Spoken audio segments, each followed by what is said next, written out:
with what we do today, and it's all in your son Jesus' name we pray. Amen.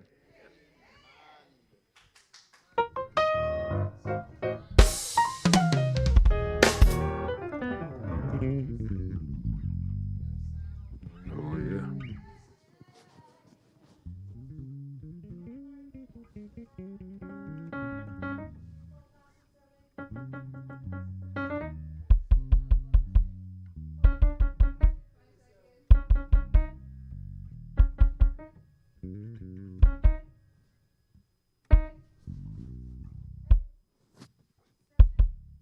Somebody say quiet on set. Say it.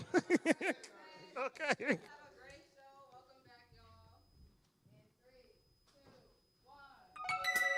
Well, all right, y'all. What we need to do is get up, bring the energy, because it's time for the Sisaundra Show!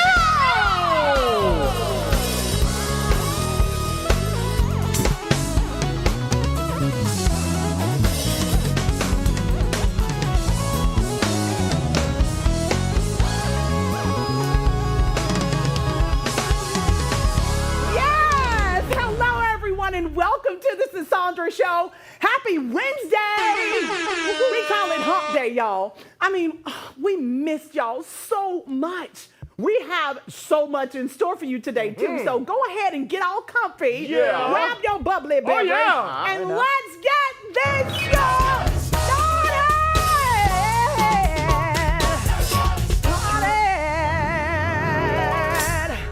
Whew. You know what? There's a kind of quiet pain that doesn't get talked about enough. The kind of pain that comes from being everything for everybody else. The strategist, the fixer, the one with the answers. You're the one people call when they need vision, when they need clarity, when they need solutions. But who do you call when you need to be seen? Who teaches the teacher? Today's show is for the architects behind the empire, the women who build legacies, brands, and brilliance for others, but secretly wonder, when is it my turn? So many high-functioning women carry the weight of excellence like it's oxygen. We overperform to feel worthy. We lead while bleeding.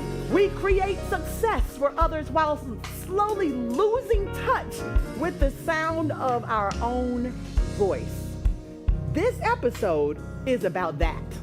About what happens when the visionary behind the visionaries start to feel unseen, unheard, and unfulfilled. Y'all, it's raw today.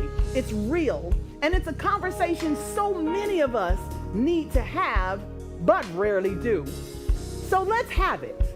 But first, before we do, we need to dive into today's conversation. There has been a ton going on in the headlines, but the one that really hits me today is how viral moments can cause serious accidents. I know y'all know about this. So y'all know the Nicki Minaj challenge, right? The one where everyone is standing on the most craziest objects in the highest of heels. Well, an influencer did it for the likes and broke her spine. Russian influencer Mariana Vasyuk is laid up in the hospital bed after trying to pull off the viral Nicki Minaj stiletto challenge. Oof. And sis went down bad. We praying for you, girl. Yeah. But fresh off of giving birth, she just had her baby. This 32-year-old mom tried to recreate Nicki's legendary crouch from the High School music video, except she did it in stilettos on her kitchen counter with baby formula stacked on a metal pan to mimic the height. Yep. Baby girl thought it was cute until that setup slid and she crashed hard. The price? A fractured T9 vertebra. What is that? She's now rocking a back brace and strict medical watch while her newborn is chilling with the nanny. Now, Mariana posted from the hospital joking that she's now a star. just not the kind she planned on being. So meanwhile, TikTok is flooded with folks risking life and spine for this challenge, balancing on dumbbells, bottles, couches, whatever. Physical therapists are literally begging people to sit down somewhere. Sit down. Like, we get it. Nicki's that girl, but is going viral worth risking permanent damage? Mariana's healing. If you want to know how she's doing, like, let's do the follow-up on Mariana. She's healing, thankfully. But let this be the warning. Clout chasing isn't worth a cracked back. Not at all. Not at all. We praying for you, Mariana. Now, let's bring out our guest. And we're going to try it on the clock. Bring it on. When I tell you, she is the brilliance behind brilliance. The quiet force turning powerful CEOs into household names, a strategist, a brand architect, a visionary in her own right. But today, she's not here to build someone else's legacy. She's here to share her truth. Y'all, please welcome the powerhouse behind the brands, Miss Michelle Foye.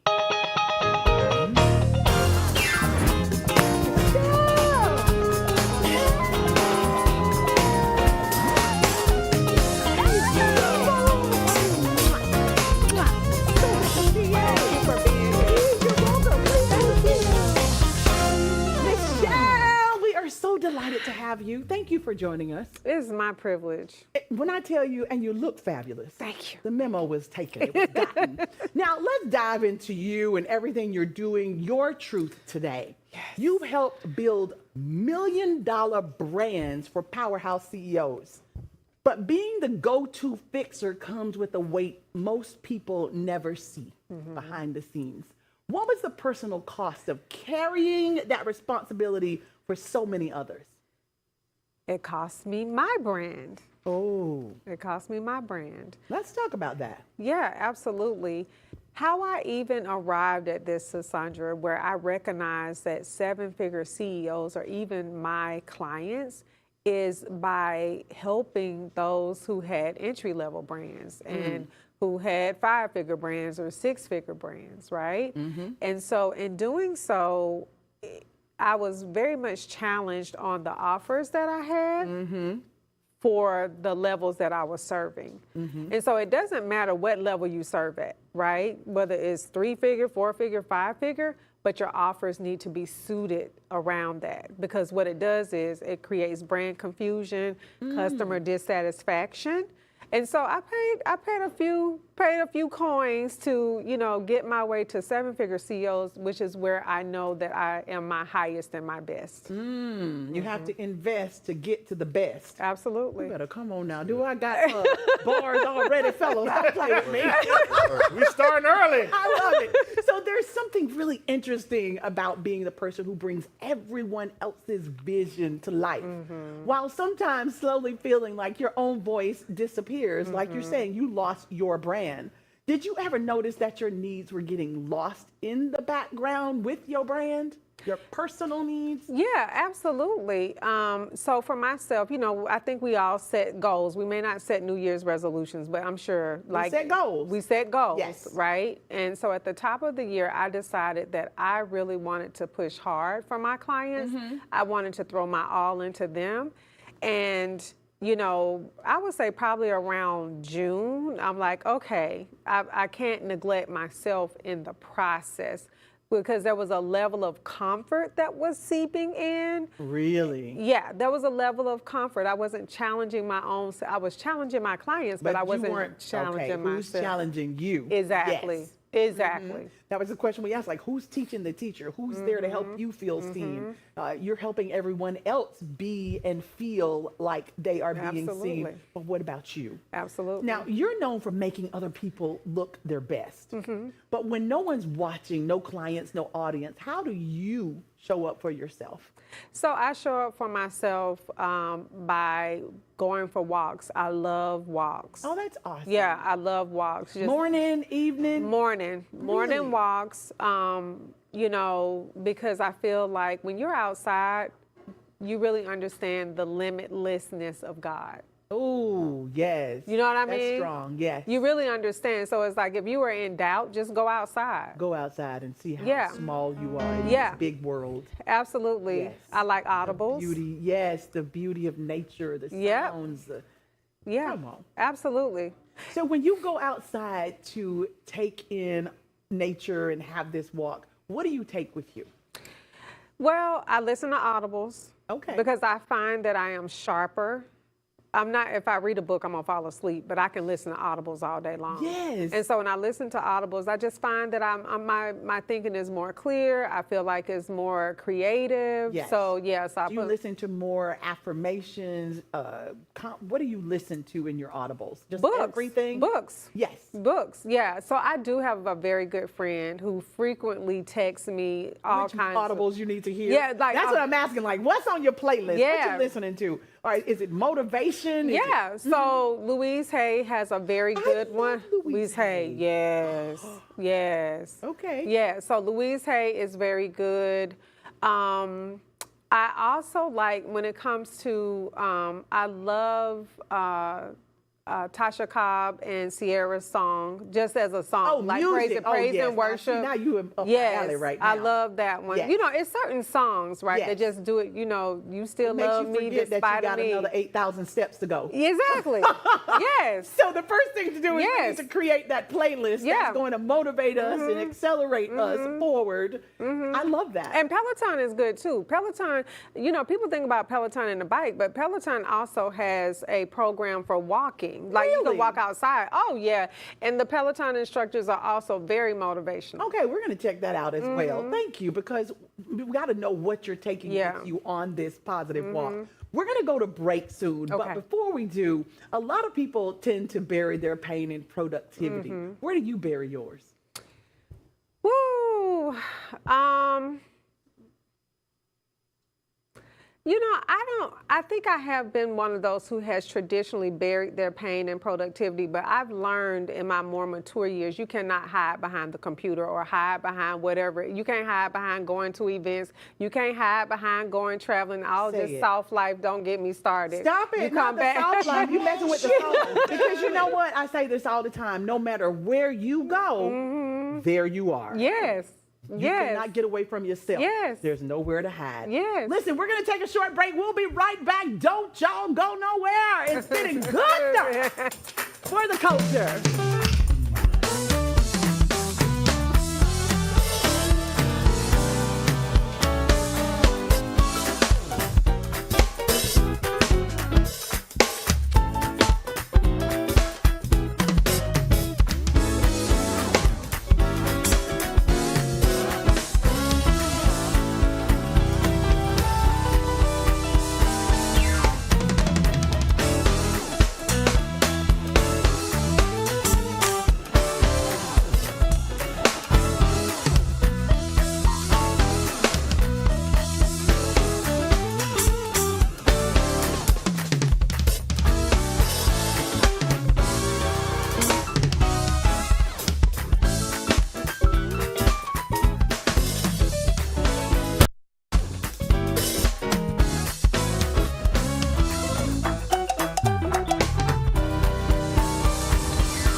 Oh, them boys bad. Hey! Culture. Listen, so we are here and I'm sitting with Miss Michelle Foye, and we were having a conversation before break that we would like to continue. We're talking about winning right now. I want to talk about winning for a second. Let's talk about it. So because you've had some amazing wins, what's one moment in your career where you finally said to yourself, I did that? Yeah.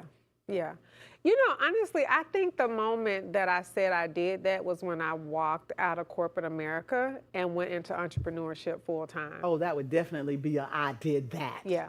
That's amazing. Yeah. That step, that leap of faith. Yes. Into believing in yourself. Yeah. I love that. It was super scary. Super scary? Super scary. What did you do with the fear? It propelled me. Okay, I love that. Yeah. You have to channel it, right? Yeah. It's got to work or it's got to work. Correct. And I say do it scared. I'm just going to do it scared. You've helped so many people, Ms. Foye, shape their stories into something really powerful. But we all have parts of our story that feel too raw to like say out loud. What's one part of your story that you usually don't tell? Don't tell. Ooh, you know, I think I don't tell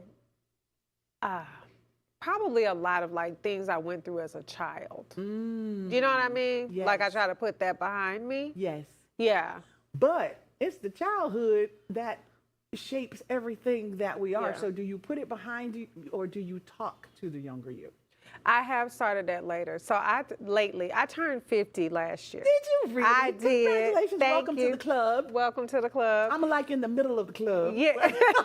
Who would know? Who would fabulous. know? Who would know, Sisaundra? Darling, Nobody. I own it. I'm very Yes. proud. Every Yeah. day that I get a year older, or every year I Yeah. get older, that means I'm still alive. And I'm grateful to God for It's that. grateful, yeah. And so in that, I have started revisiting that little girl at different stages of where she was abandoned, rejected, ridiculed, insecure, irresponsible. So what would you say to her now that you're saying she was ridiculed, irresponsible, insecure?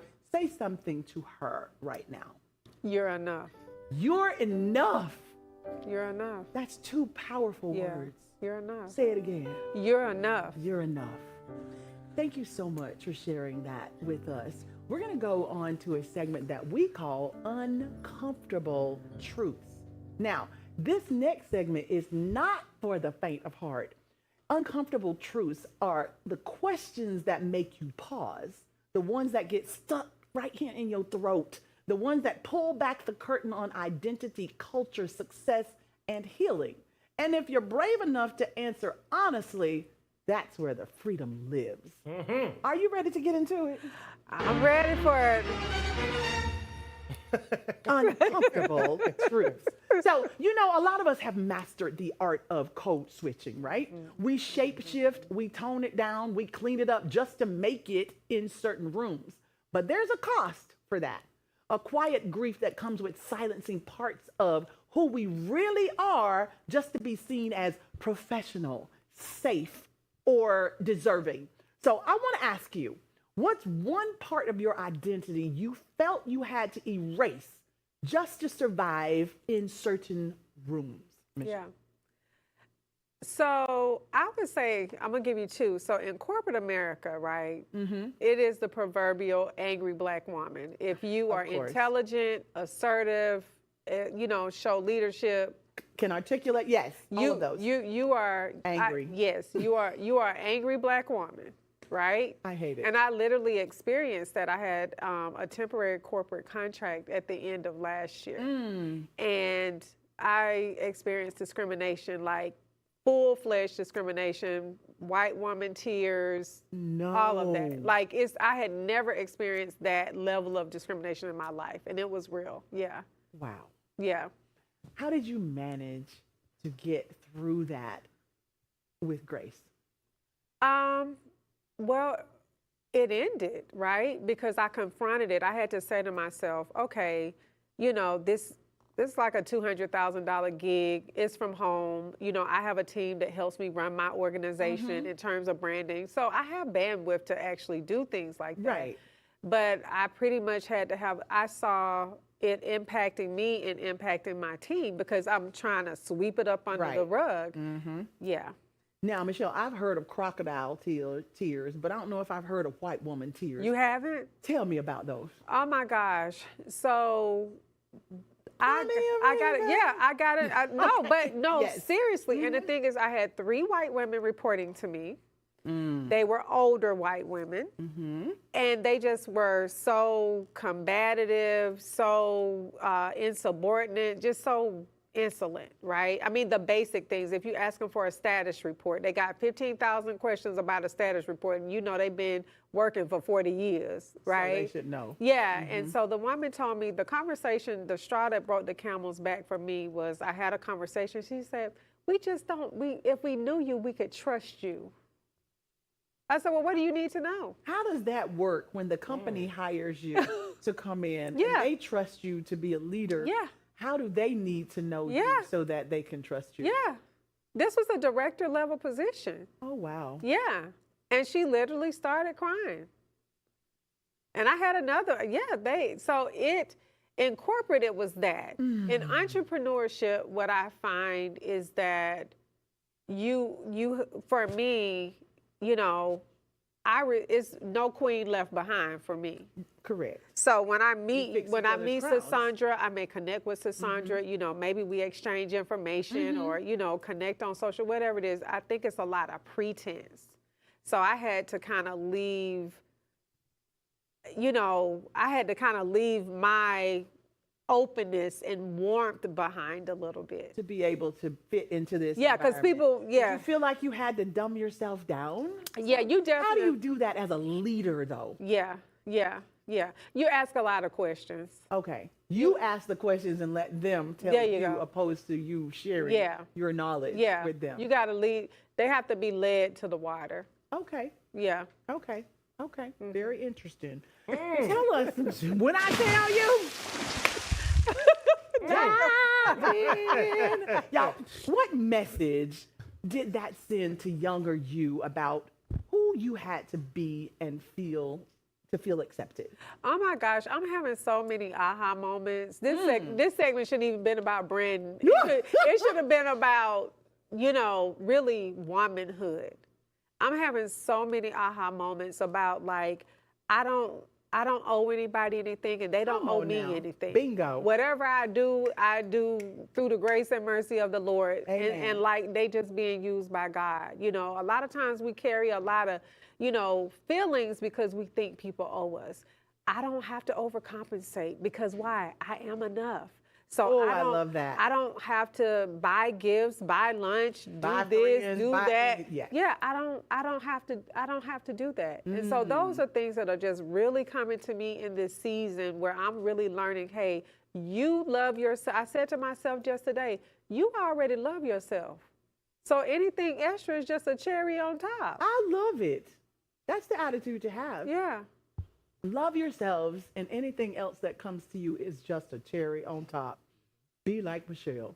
So have you ever had to reintroduce, Michelle, that erased part of yourself, like bring her back into the room? That's so wrong. That's so wrong. They really are. Yeah. I mean, I think so. Right now, I'm very excited. I have been doing tour planning for Pinky Cole Hayes. Excellent. Blueprint to Empire tour. www.blueprinttoempire.com for tickets. And it's been amazing because you have all these different levels. I've opened up partnership opportunities for emerging entrepreneurs, for everyday influencers, for public figures. And so when you're working like up and down a ladder, like like that, and I have been very focused on equity and making sure that everybody feels treated as though they are the important person that they are. Yes. And so with that, I got to pull the girl out my back pocket a little bit sometimes because some people, you know, I don't do well with folks who think too much of themselves. Like, you know what I mean? I know exactly high what you mean. maintenance and all of those things. So how do you handle someone who's working alongside you, with you, and they have those kind of challenges? So I think a lot of it is brevity. Enough. I'm with you. Now, if you had a daughter or mentee walking into that same space today, would you still tell her to adjust, or would you tell her to stand as she is? I do have a daughter. And do you tell her to stand as she is, or Well, go she into the room and adjust? She stand a little too much. She need to adjust just a little bit. I believe she might have gotten it from her Yeah. mama. We just had a conversation today, and I she's love like, it. "No, I told you that I already had plans," and I'm like, "Mia." But when I called her, she was fine. But over text, she a text gangster. You know what I mean? Be talking all that noise in the keyboard, and then you pick up the phone and it's like, yeah. "Hi, Mom." Yeah. No, but I love that about her. That's beautiful. I love that about her. That's awesome. Well, when I tell you it's been such a pleasure sitting here, speaking to you, witnessing your aha moments, Thank you. hearing you speak to the younger you, and all of the goodness that you pour into people in elevating them. I do hope you have someone that's doing the same thing for you, that you can stay as full as you feel other people up to be. To all of our viewers, thank y'all so much for joining us. We're going to leave for now, but we will be back tomorrow at 7 p.m. Y'all be here or be square. For the culture! Love to do it. Thanks so much for coming. Come on, y'all. Just scan that QR code at the bottom of your screen, because we've all got so much more exclusive content for you right here only on the Sisaundra Show. Thanks so much for tuning in, hanging out on the beautiful Omarosa set. And thanks for hanging with our amazing guests. So until next time, we'll be right here ready for you only on the Sisaundra Show.